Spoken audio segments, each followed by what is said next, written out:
साला अहिर के का जरूरत बा, निकल भोसड़ी वाला मादर चोद। जब यादव समाज के एक लड़का ने रमेश रसिया के लाइव में लिखा कि अहिरे के राज चले तो रमेश रसिया ने खुलेआम धमकी और चुतियापन गाली देने लगा। साला गोबर पथवा में घुसल बड़ुए। साला चुतिया, जिनको तुम गोबर पथवा बोल रहे हो ना, उसी समाज का देन है कि आज तुम अच्छे से अच्छे खाने खाते हो बनाकर गोईठे पर।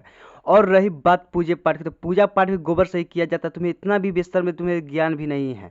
और तुम जिसको यादव समाज को अपने नीचा दिखाने का काम कर रहा है ना रमेश चुतिया, आज उसी समाज का देन है कि तुम्हारा समाज राज कर रहा हो, करता ही रहेगा। आज से कुछ दिन पहले तुम टुनटुन खेसारी को जीजा बनाते थे, उस समय याद भूल गया रे चुतिया।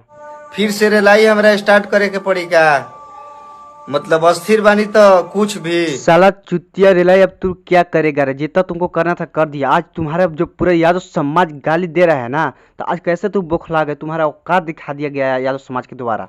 आज तुम्हारा औकात का पता चल गया रमेश रसिया की यादव समाज की औकात क्या थी और क्या है। दोस्तों, तुम रिलाई तुम्हारा भरपूर होना चाहिए था भोसड़ी के। और अब रही बात यादव समाज, अगर एक लड़का यादव समाज की गलती किया था तो पूरे समाज को जो गाली दिया था ये बहुत ही गलत है। दोस्तों, मिलते हैं नेक्स्ट वीडियो में। आज के लिए